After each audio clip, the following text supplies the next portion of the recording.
Today on Roll for Insight, I'm joined by Den of Drake, an amazing YouTuber in the RPG horror story community. We discuss homebrewing your own type of monsters in a more realistic fashion. We discuss NPCs that our party likes to adopt, and also just a little bit of horror stories, one of which involves Den of Drake himself. All that today on Roll for Insight.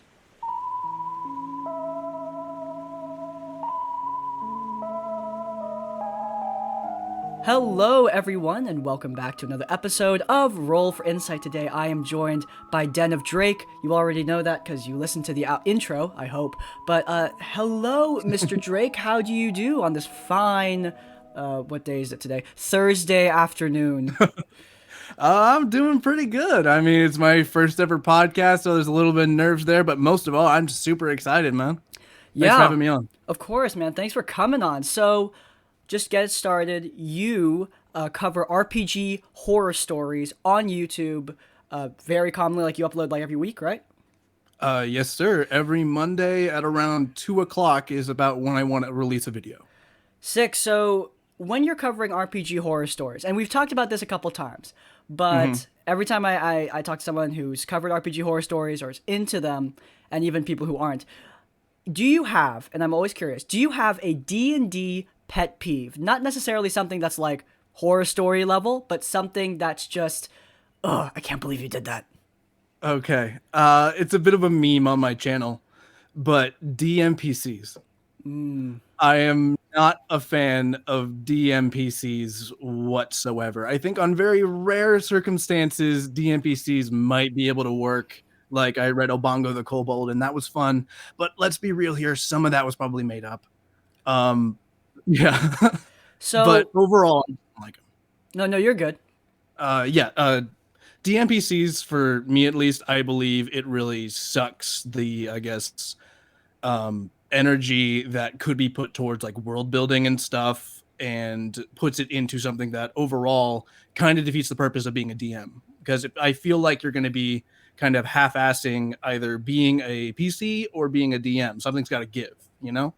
Yeah, like I watched a great video by I think it was from XP to level 3, I believe, made this, where Yeah. he covered what he considers to be a DMPC. So when hmm you're monitoring, because a lot of DMs play NPCs allies, including myself, like how do you gauge when you cross that threshold into becoming a DMPC and not just an NPC ally who's tagging along for the journey? That's a really good question because I think the biggest difference that like real like boundary that the DM crosses that makes a NPC ally into a DMPC is that whether the party actually asked for them to be there. The biggest defining factor of a DMPC is that they are forced upon the party. They start following around. They're more like a stalker than a friend, essentially.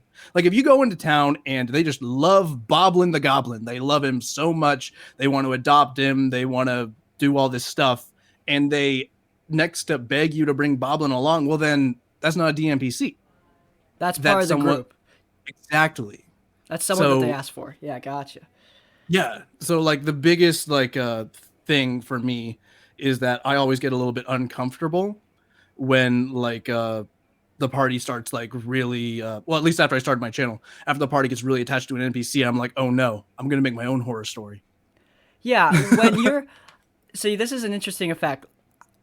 First and foremost, I want to ask you before I get into this question: how did you get into RPG horror stories? Did you like watch a Crypt Crab video like I did, or did you see something on just Reddit and Reddit, and then you got into it? What got Yeah. you into this genre? For me actually it was Artificial DM. Artificial DM and Critical Kunich. Those were my two go-to. And I do a lot of commuting for my job. And it was like a lot of long car trips. And I'm like, I need something to listen to. And a bunch of Reddit reading videos started coming. I was doing like your normal like r slash that kind of thing. I didn't even go on Reddit at the time, but then Artificial DM popped up. I'm like, hey, I play D&D. What's this RPG horror story nonsense? I listened to it and I was immediately hooked. I binged his entire stuff. Then I started getting Kunix stuff and C Flacco stuff. And after a while, I'm like, huh, I can do this. That might be fun. So then, So Yep. origin of Den of Drake. Exactly. I drew up my little dragon. I drew some stills, and here we are. So I asked that for a reason because when I saw the Quick Crab video on the airship, I became so Oh paranoid. God. I became so paranoid about creating my own DM NPCs, and I kind of swapped to the opposite side of the spectrum where basically I became paranoid about making NPCs that are too interesting or too in depth.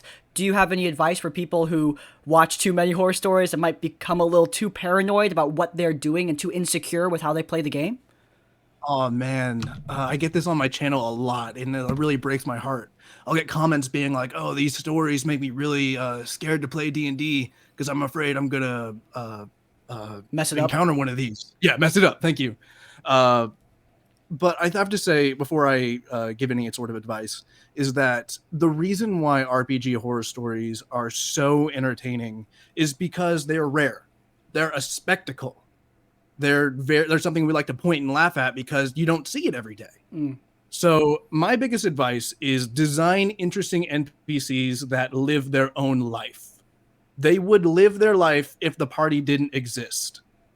And if the party wants to become a part of their life, they're going to continue having their own motivations and doing their own thing without necessarily being a part of the party, unless the party, of course, asks for it.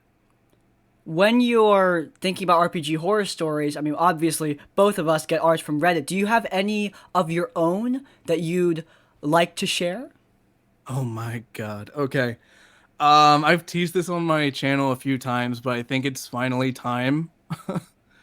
So I'm actually the star of this one, believe it or not. One thing not a lot of people know about me is that I am really into dinosaurs and paleontology. My two loves are D&D and paleontology. I love dead things. I love scientific accuracy. Like, there's this new movie that came out that's like Mitchell's versus the Machines. There's this kid that's like obsessed with dinosaurs and like scientific accuracy. That's me. Oh my God, I love it. I decide my first time ever DMing, I'm gonna put a T-Rex in there Heck because yeah. yeah, after that it's gonna be a waste of time. Okay, like why wouldn't I? So I flip open the monster manual. I took a look at it like, no, this won't do. Get this Jurassic Park crap out of here. We're doing it with scientific accuracy. So I decided I was going to homebrew the main antagonist of my first one shot, my first time ever DMing. So I lowered the speed, lowered the dexterity a bit. I took the stealth to like an obscenely high number, balance be damned, because like, oh, it's an ambush predator, it's going to pop out and grab him. And then the bite, I'm like, what's this, 4d10? So, sorry, 4d12? That's dinky. That doesn't represent the legendary Tyrannosaurus Rex. I made that 8d12. Oh, man. My party's level 3. Oh, they're done. They're gone. All right. So they're going through this forest. They're doing their thing. And I ask, hey, guys, what's your marching order? Ha, ha, ha, wink, wink, nudge, nudge. Because I have the T-Rex sneaking up on him. Of course, none of them see him because the obscenely high stealth. And the cleric says, I'm in the back. I'm rounding out the back. I'm like, okay, I got my target. I have the T-Rex pop out and grab him. I had this idea where they were going to like grab him, knock him out in one bite, and then take him back to the nest. It was going to be this cool rescue mission where you got to go save the cleric. I deal 60 points of damage. Ooh. Yeah, Isn't that at level 3? That's insta full death. I didn't know that. So it bites him, and of course he hits 0. Dies immediately, and the guy's like throws up his hands like, well, I'm dead. Yeah, okay, cool, man. Yeah, so you're at 0 hit points. Next turn you're making death saves. No, man, I'm dead. You're dead. What do you mean you're dead? As in, like, I'm dead. I got to make a new character. I was like, So then I'm shit. like, oh yeah. So of course, new DM. I start panicking, like, oh god, I made this too strong. It's too strong. And me being the idiot that I am, I didn't think I could like change the T-Rex's damage on the fly. So I just kept rolling with it. And I'm like, okay, I just got to grab one person and then take it back to the nest. I can save this. And just popcorn from person to person to person to person. Because of course I give it an insanely high modifier to hit. Yeah, it didn't go well. Eventually, one person decided to be polite enough not to die. To the terribly overpowered T-Rex. Oh my god, the terribly overpowered T-Rex. But it was scientifically accurate, and that's all that matters. I felt so bad. I was like, all right, come on, Drake. Don't let them see you cry. Be a big man.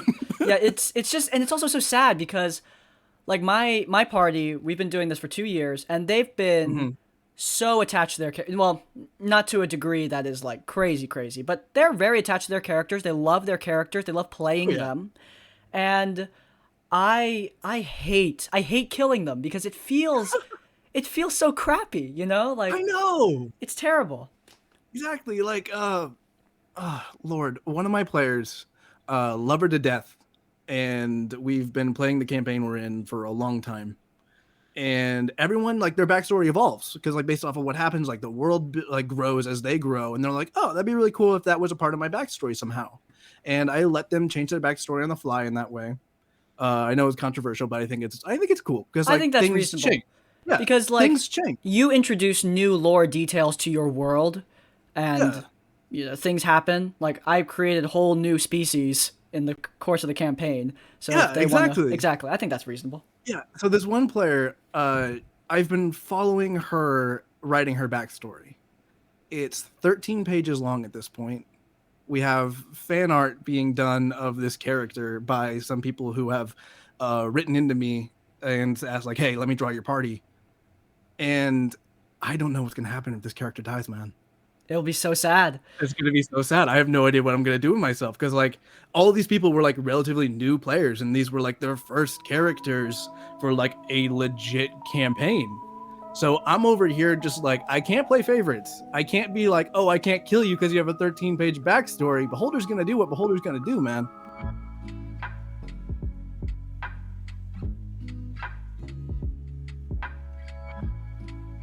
I mean, their victories are just so much more. I mean, when they triumph over. I don't know if you saw my latest video, but there was a moment where one of the BBEGs in my campaign is a big old shadow dragon, ancient blue shadow dragon. Like Oh, this is a Lord. big boy. Yeah. He Scary got boy. he got teleported away using prismatic spray. He's gone. Okay, you got to tell that story. How did that happen? So what happened was, okay, so they have been building up to the siege of Draconia. Don't mind that I stole that name from Matthew Mercer. It's a cool name, okay? Very Stormwind. It's a great name. It's cool. It's a That's a cool great name. name. So Absolutely. so anyway, and also my Draconia is still standing. All right, it didn't get broken down by an ice dragon. But the point is, Very important distinction. so well, it did get broken down by a shadow dragon. But anyway, point is, they're besieging the city along with, because my gauge was, okay, bad ending is if they break ties with all of these important NPCs and leaders and they have no friends and they have no one to help them with this very difficult task. They didn't do that. They were nice people. They didn't break the law, or they made ties. They helped the young Right. girl grow into a queen. They helped the warmongering warlord find peace and happiness in tranquility and all that. But they have their army. They're going there, and it opens up with an epic boat battle. And they get to the shore and cue a 2-hour battle against the Midnight King. Oh, Lord. And also, I love having music in the background, so Yeah, you got to make it cinematic. I took the Godzilla vs Kong soundtrack, cut up all of Mecha Godzilla's bits, Yes. and put it all together. Yes. And it's this epic battle. But they eventually, we are down to the wire. At this point, 4 dragons have come in and out of this battle. A golden dragon that they summoned because he's their buddy. The druid turned into a dragon. She got knocked out of it. And another bad dragon came in and helped out the big bad Midnight King. And at this point, so 4 dragons are in this fight. There are so many dragons on my board right now. The players literally cannot see their little guys because the dragons How am I going to hold all these dragons? I have paper miniatures I make for like $2. Oh, man, that's cool. I might make a tutorial one day. But anyway, point is, Yeah. at this point, the bard is down to, he's got 1/7 level, and he's like, okay, I cast Prismatic Spray. And he's used Prismatic Spray once before, and it did a lot of damage, and that was it. And the party's like, oh my god, okay, this is going to do a lot of damage. At this point, Dragon has used up its legendary resistances, and they are big brain enough to realize that, so they're like, okay, if he fails to save, this is going to be great. I roll a natural 1 on a save, and they're like, sweet. And then he rolls a 7, and he's like, okay, this blinds the target. That's lame. The dragon has blind sight. And then he keeps on reading. The target is also teleported into an alternate plane of existence. There is no way back. I think that's it. And I'm like, oh, oh man, I think that is it. So at the end of Oh, the, good lord. after an hour and a half of epic dragon battling, they got a little moment of describing how they pushed this dragon through a portal, and there you go. That's how they slew the Midnight King.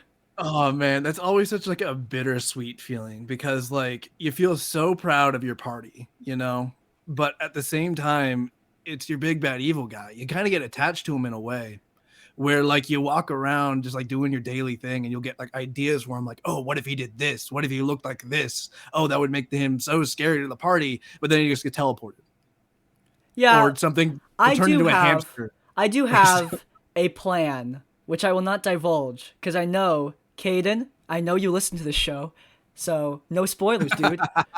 I see you, Yeah, the Claire. same goes for my party. I know they're going to be listening. Yeah, so I'm not gonna be divulging any information, but I have a plan.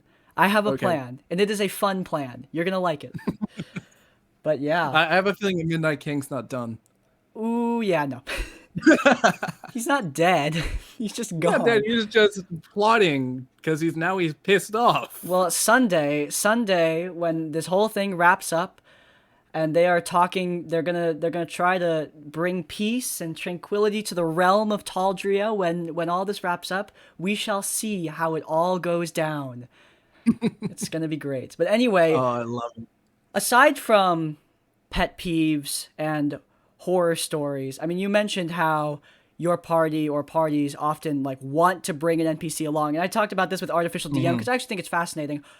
Is there a certain type of NPC that your players just gravitate towards? They're like, I love this person. They need to be protected at all costs.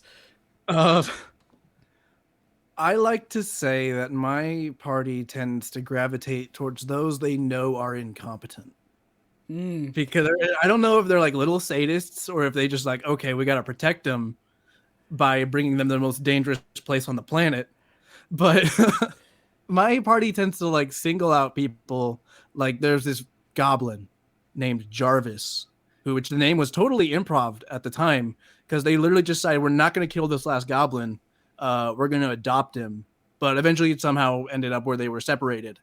But ever since then, mind you, this was like a year ago, maybe 2 years ago. They still ask me, when are we going to see Jarvis again? They're like level 8 now. And Jarvis has like, what, 5 hit points? Poor Jarvis. Another one is this wizard who is named the Professor, Professor Followers Aaron, and he just wants to study fossils and stuff, man. Of course, he's a little bit of a like an Easter egg, wink, wink, nudge, nudge. Your DM likes dinosaurs. Yeah. Um, and they decide we're gonna go ahead and adopt this guy, and we're gonna take him to the worst places on the planet. And they destroyed his museum. They destroyed his airship. They just effectively ruined this guy's life. But they got this idea that like, okay, we're friends with him now, which I mean they are.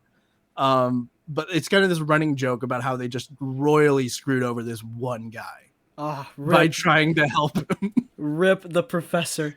Oh man. But yeah, the incompetent and the pathetic. My party tends to like those. Yeah, that's interesting. Artificial DM his party tended toward like the cute and the innocent small people, and then mine tended towards just the normal guy. Yeah. Like, yeah, like I told the story already, so I'll tell it quick, like, but Yeah. there's one guy. His name is just Roran, and he's got a wife. He's got a house. Happy job as a guardsman. He's just a normal dude. They love him. They love him so much that our druid made little pins on Valentine's Day. Because Valentine's Day happened to culminate at our game. She made little pins that just said Roran Fan Club with like a little heart. She made them for all of That us. is so cute. That's so awesome. I was like, I love it. you are the best. But One of yeah. these days, you got to show up to a session with some like 3D printed pins or something, and just hand them out and have everyone be a part of the Roaring fan club. Yeah, it's gonna be great. You gotta do it, man. The big thing is, how do you manage? Because obviously, like your party is going to want these NPCs. Do you ever find that you need to like rethink your plan around what your party clearly likes? Do you ever rethink your campaign? Like, okay, my party's enjoying this, so therefore I will include it more. Has that ever happened to you when you're trying to DM? Oh, definitely, definitely. I am under the philosophy that the DM acts as almost a servant to the players in a way. Of course, I mean that in like where everyone's supposed to have fun. You're not supposed to be self-serving as a DM where like, oh, this is my story. I want to tell it this way. No, you're building a world with your players and you're building a world that they're going to enjoy. So I think it's really important to sculpt your world into something that the player's going to have fun playing in. You got to be flexible with it. It's more like clay, not cement. And occasionally, players will change the shape of the clay, and you got to adapt to it. Just because you had this idea of like your perfect fan fiction world that's gonna like outdo J.R.R. Martin and Mr. Tolkien doesn't mean that it's gonna stay that way forever. Right, because at that So point, just write a book. exactly, at that point, just write a book, write a fan fiction. Yeah. So if the party decides to pick up Roran or tries to pick up the professor or Jarvis, they're gonna do it, and he's a part of the story now. Yeah, Roran was supposed to die. Yeah. He's not dead. Well, actually, it would have been so depressing if he died, because Oh man. But yeah, he's married now. He's having a kid. It's great. Oh dude, I'm so happy for Roran. I don't even know him, but I want to meet him. He's a cool dude. Yeah. Hopefully, he Well, that doesn't. should be. Yeah. Hopefully, he That doesn't should be die. Yeah. That should be your character when we get around to doing our one shot. Yeah, just Just the play as Roran. average husband. Absolutely. He's a battle master fighter. Those guys are no joke. Oh yeah, definitely. Let me just whack you like 40 times in one turn. Yeah, those guys are no joke. Roran can mess you up. I mean, he's only like 5th level, so I mean, I don't know. But yeah. Exactly. Oh man. Do you ever find when you're creating NPCs, and obviously, like, this doesn't mean it's necessarily a DMPC, but when Mm-mm. you're creating NPCs, do you ever have like a favorite that you've made that you just love to play and you love to play as? My favorite. Honestly, as much as I give my party crap for bringing the professor along with them, I really like him. He let me see if I can do his voice. He's like, he talks like this. He's very proper. He doesn't like getting dirty. He doesn't like getting hands on, but he will certainly try his best. I love it. And yeah, I he's a love total it. coward. Every fight, he just like jumps in the nearest box and he just hides.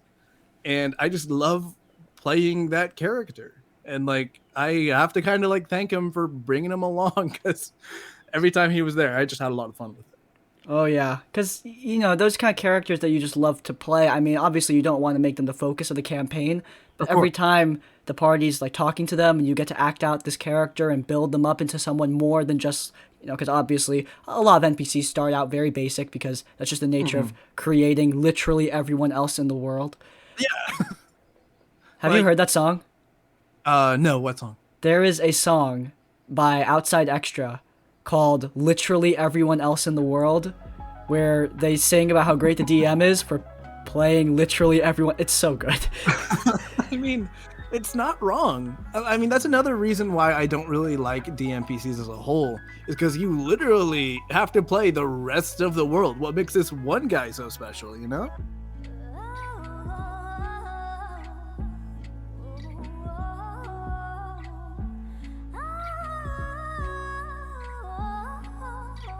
Do you find it very gratifying when you have, not just for NPCs, but for just the campaign in general, when you have like an idea of what's going to happen and your players either keep it that way or they make it better?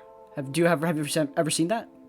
Oh, definitely. I have to say my best writing tool is my players. Because I want to say a good 80% of the time, they always change things to be better than I could have ever imagined it. Because like sometimes I'll have like a simple like, all right, I got a dungeon, they're gonna walk through it, blah blah blah blah blah. But then they walk out with a brand new character. Maybe they befriend like a basilisk of some kind. They got a new pet. Oh god, That's my a party's really not nice good with- pet. Yeah. That's a fancy pet.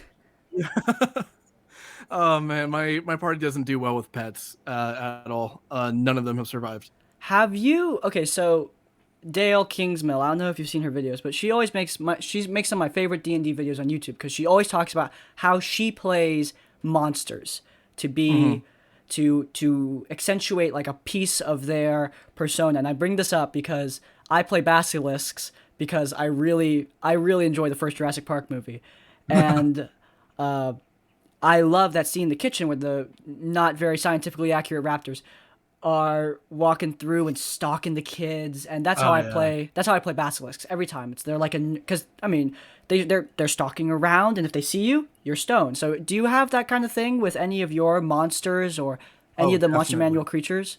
Definitely. With my interest being like squarely rooted in like zoology and paleontology, I have a lot of insight into the behaviors of animals. And I think one of the most immersive things you can do with your monsters is make them behave like they're animals. Like a basilisk, like since we're talking about basilisks, at the end of the day, they want to do what every other animal wants to do. They want to eat and they want to reproduce. Essentially, they want to do what predators in the wild want to do. And when you make them behave like you were talking, like with stalking and using their stone vision in the way an animal with that ability would, that makes it so much more immersive. Like dragons, at the end of the day, they're hyper intelligent. They breathe fire. They're scary, but they want to eat. They want to reproduce as well. So having them behave like the animals that I guess they're based off of really just pays off. At least, Nice. I really like like I that. love that. Yeah, it's really We've cool. kind of strayed away from RPG horror stories, Oh so yeah, that thing. it's probably time to talk about DM advice. I mean, we've already talked so much about it. See, this is what happens. That's fine. Why This is people how it listen? goes. So when you are creating these monsters and creating creatures that are unique to your campaign, and changing monsters from the monster manual to be unique to your campaign, is there any Mhm. creature in the monster manual that just really let you down and you just want to homebrew up and tweak to be something more intimidating or more interesting? Ooh. Well, I already discussed my opinions about the dinosaurs in the monster manuals. Yeah. But yeah, I think the dinosaurs overall are very disappointing. They're designed to be low-level creatures, but I think they can be so much more than they are. Like the Tyrannosaurus Rex, I think it deserves like my homebrew was not meant at all for third level at all. But looking back on it, I would totally run it in another game. I think the potential of dinosaurs in games are awesome. Like there's an animal called an Argentinosaurus. It weighs 120,000 pounds. It's massive. It's the largest thing ever to walk on the planet. Could you imagine attaching like ballistas and armor to that thing? Yeah. It would be literally like a city block walking along with archers and ballistas and armor on its back, just taking Also, pot shots. It would be a walking one siege thing machine. one thing about dinosaurs that always fascinated me is that they always had, not always, but a lot of them, especially the ones like Brachiosaurus or Argentinosaurus, they actually had Mhm, problems getting oxygen back and forth between their brain and their various other organs. So mhm. I would be so fascinated to see like how a civilization who utilized them as battle machines would try to manage that. Like, would they create magical means for this creature to breathe easier or have more stamina or agility? Like, magic is a thing in Exactly. these universes, so I like the idea of civilizations taking advantage of the crazy spells that we have access to as players. Like Mhm. one of my favorite, like Ginny D and Mark Humes were talking about their favorite magical items, and she pointed out the Cloak of Billowing, which I don't know if you've seen that thing, but Cloak of Billowing. No, I have not. it's essentially just a cloak that blows by itself, like there's wind. Oh wow. That's it. That's all it does. It's useless. But I'm putting it in my game now. she pointed out like someone, an enchanter out there, took time and effort out of their day to make a cloak that just blows in the wind. Is there some kind of magical fashion trend where people want cloaks that blow in the wind? Is this like a high class? I It's like mean, self-made world building. Batman definitely shops with that guy. Oh yeah, So, exactly. and like, who's not scared of Batman? Exactly. I think that it's a practical advantage on fear effects. There you go. Yeah, exactly. Like, advantage on intimidation checks in dim light. Oh man, I am there was a Batman homebrew rogue subclass. I Oh don't know where it God, is, but it's somewhere. God. I mean, honestly, I would argue that Batman. He's probably like an investigator rogue monk multi-class, I'm thinking. Yeah, he is Batman. When you're looking at homebrew stuff, because we're talking about Batman's homebrew, do Hmm. you what is your do you have like any? Well, I don't think anyone has an anything goes rule, but do you ever when you're looking through, do your players recommend you homebrews, for example? Yeah, actually, one of my players recommended me this really interesting homebrew. It's kind of like for the player who wants to play a monk but isn't into all that key stuff. It's called like pugilist, and it's literally just like the drunken bar. Yep, it's like it's the drunken bar fighter. Like anything's a weapon. I'm just gonna throw stuff at you until it works, kind of thing. Yeah, I saw And that on homebrew, and I sent that to all my players. I was like, "Hey guys, if anyone wants to play a boxer in this pirate yeah, campaign." because like I don't know, I think I think unarmed combat in D&D kind of is a little bit disappointing. Yeah. It's never effective. It'll never be as effective as picking up a blade or a hammer unless you're playing a monk, and even then it's augmented by magic. Yes, So exactly. I don't know, I just think there's something so, I guess, entertaining and funny about just some dude who is just so belligerent that he's just like, I'm gonna go punch a dragon. He's breathing too much fire, he's stealing all my sheep and stuff, I'm gonna go punch him. I've always loved, I mean, amongst armed with magical fists, I mean, that's cool. But I love the Cobalt Soul Monk that came out of Hmm. Campaign 2, A Critical Role, because it's essentially like a fighter who can analyze the creature they're fighting and realize the weak spots and just hit them. Yeah. I love Like that's that. pretty cool. It kind of reminds me of like oh, I've never played Fallout, but I think it was like VATS or something. I have never played Fallout either. Oh god, okay, all I can hear him now, the millions of fingers typing away at Just your keyboard typing. like, oh, these nerds don't know Fallout. I mean, obviously, I play a lot of Skyrim, but Oh, of course. It's almost a requirement. well, yeah, it's in the background of all my. Actually, I haven't played Skyrim in I think a year. I only play Skyrim to pull those backgrounds now. I'm a heretic. Oh lord. But yeah, I think one of these days when you in your backgrounds, you just need to wait for Nazim to walk by and just just hit him with an punch him. arrow. Yeah. Just hit him with an arrow. Don't even like break in the story or anything, just have it happen. Don't even just. Well, I mean, but who is gonna tell me if I get to the Cloud District very often? Oh, god. You're gonna be up there like all sad, be like, I made it. I made it to the Cloud District. I'm in the Cloud District, Nazim. Doesn't he live in like an inn in the bottom bit of the Oh, city? I don't know. I don't question him. He's just like, I mean, I walk into White Room, White Run. Y'all's like, hey, how you doing, buddy? And I'm like, just a sec, I gotta go kill Nazim. I'll be right back. Yep, just give me a second. Hot moment.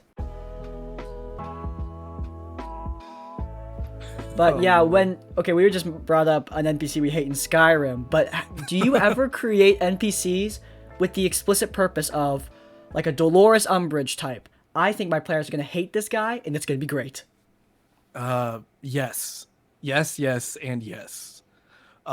There will be people who I put in positions of power who are absolute just like turd nuggets, and I make those people specifically complete like dick bags at level 1 with the express purpose that my party will come back when they're like level 10, level 11, and just get their revenge.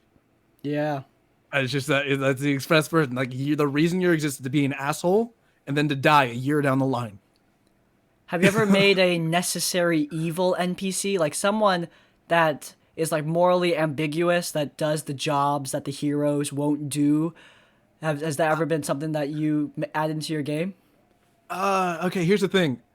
I know my party's listening to this, and I have something brewing, but I really don't want to spoil it, man. So I'm sorry, Oh, but just know it's there. And for all of you listening, be paranoid.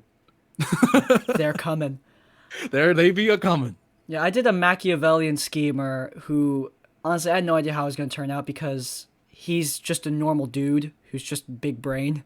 That's it. Hmm. He has no magic. He has magical things. Like he uses magic. He manipulates magic users, but he Hmm. himself is a crippled, like middle-aged half-elven guy with nothing at all. Oh, those are the best. Kind of like Jigsaw. I'm Yeah, thinking. I love him because I love playing him because my druid and I will have like a political discussion in character.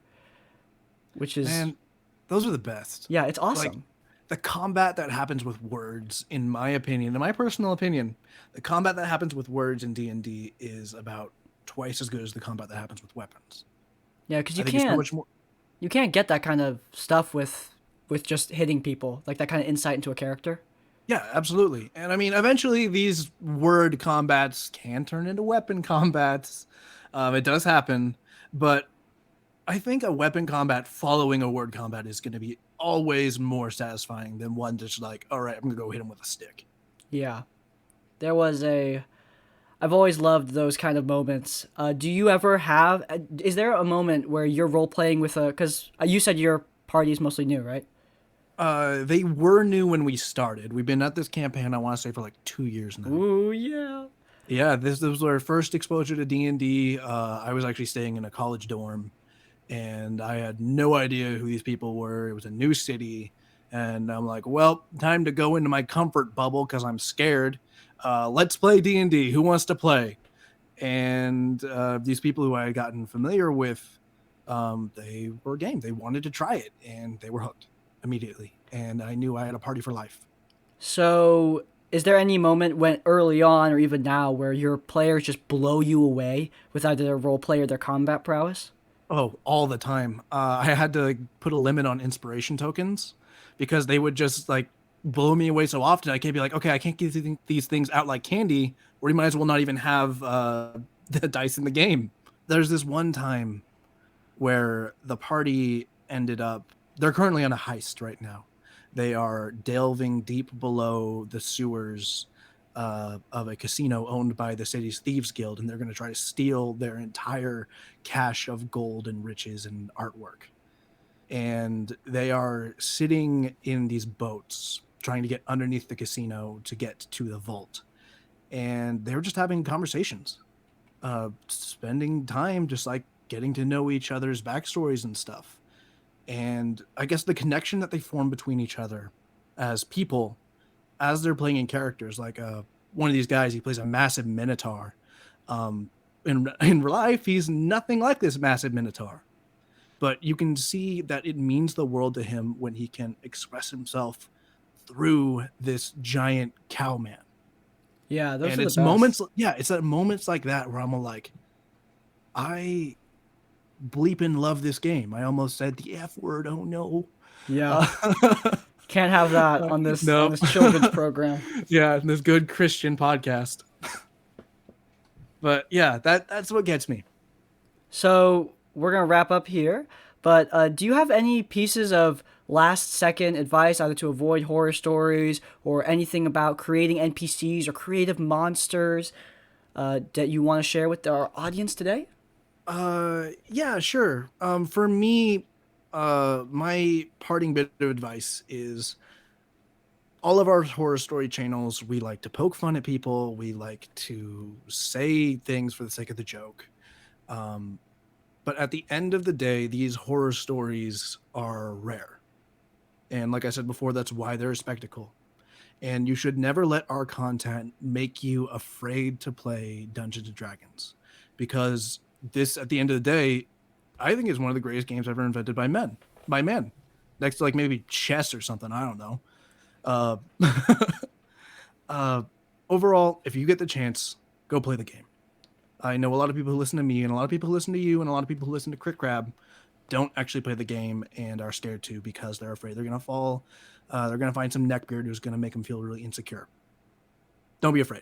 Yeah. Go for it. You're never gonna regret it. I'll drink to that. Is there anything that you want to share? Any content that you want to talk about? Anything you're releasing soon? Nothing other than the normal RPG horror stories that I'm going to be doing every Monday at 2. I know me, you, and a bunch of other creators are going to be coming together. We're going to be doing that one shot. That's going to be super cool. I know that I'm going to have my community vote on my character, my race, my class, everything. So look forward to that if you're listening. And yeah, I'm super excited to start collabing with more creators. Yeah, awesome. So, everyone, if you guys enjoyed this episode of Roll for Insight, then please do leave a like. If you want to see more content from us, then please do subscribe to Den and Drake. He's awesome and makes great content. And also follow this podcast on whatever podcast platform you're listening on, and subscribe to Crispy's Tavern for my other stuff. If you want to leave your own thoughts, go down the comments down below if you are able. In essence, like, comment, subscribe. Thank you so much for coming on, Mr. Drake. Thank you for having me. I had a lot of fun. Of course. We will see you all next time. Farewell.